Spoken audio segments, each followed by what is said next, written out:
Hi everybody, welcome to Raising Vibrations with myself, Simon.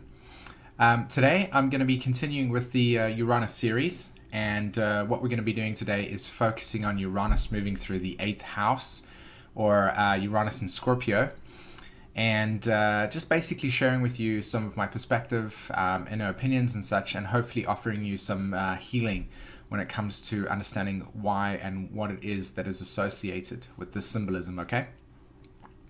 So the first thing that I want to encourage to do is to go and look out at the introduction video.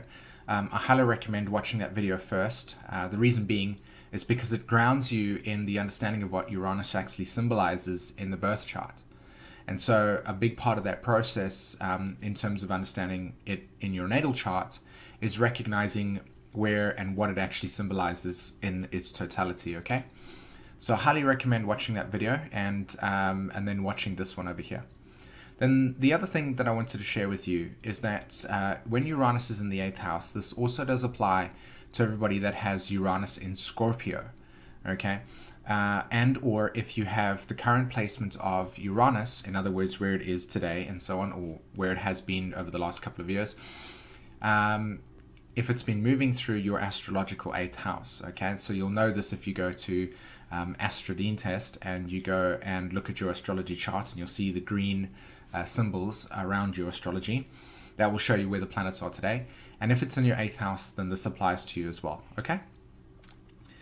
So the first thing that we have to recognize when Uranus goes through the 8th house or through the sign of Scorpio, we're looking at souls that have experienced an incredible amount of like betrayal and abandonment and loss, okay?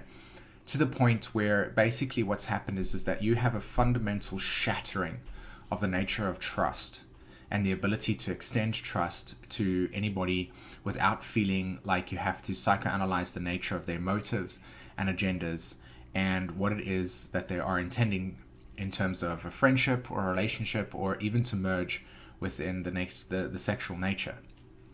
One of the reasons why this is the case, and in fact the main reason why this is the case, is because when Uranus is moving through the 8th house, it is fracturing, breaking free and liberating yourself, and basically destroying all outmoded thought forms and ideas that are associated with the nature of your personal security, okay?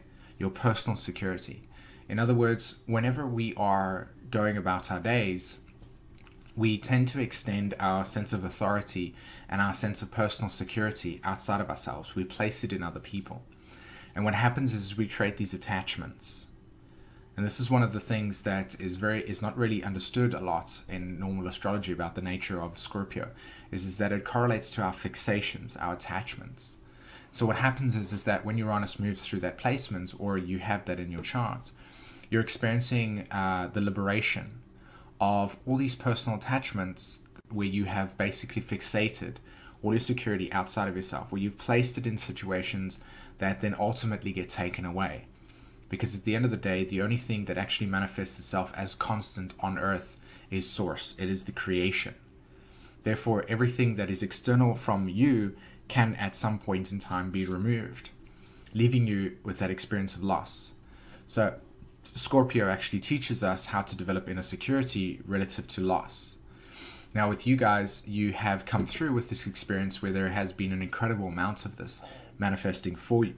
And so the idea here is to recognize that the loss, the abandonments, the betrayal, and so on and so forth, is to really start to develop a sense of inner stability and an inner sense of self-reliance, okay?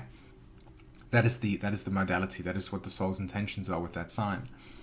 Now, karmically speaking, this also does mean that there are psychological patterns within yourself where there has been incredible amount of loss, things that have been taken away. You might have witnessed something that's been quite horrific, and that's part of your consciousness in terms of other lives. And so you'd be naturally like fearing stuff. You'd be naturally feeling like everything might end at some point and somebody might die, etc. And it's very extreme in that way.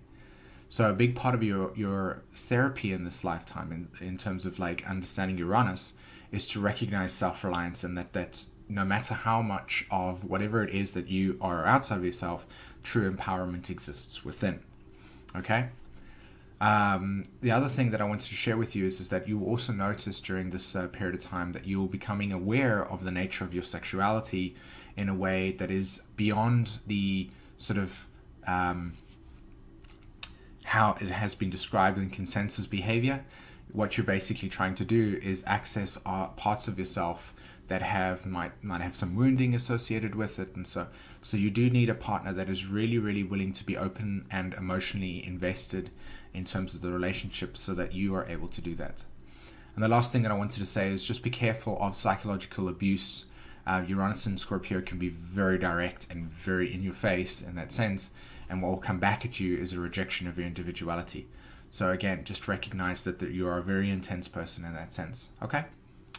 Great. So I hope this video resonated with you. If it has, come over to simonvorster.com and actually book a reading with myself. If you're interested in understanding your soul signature and learning more about the other dynamics that are associated with your chart, I highly recommend it in that sense. Okay?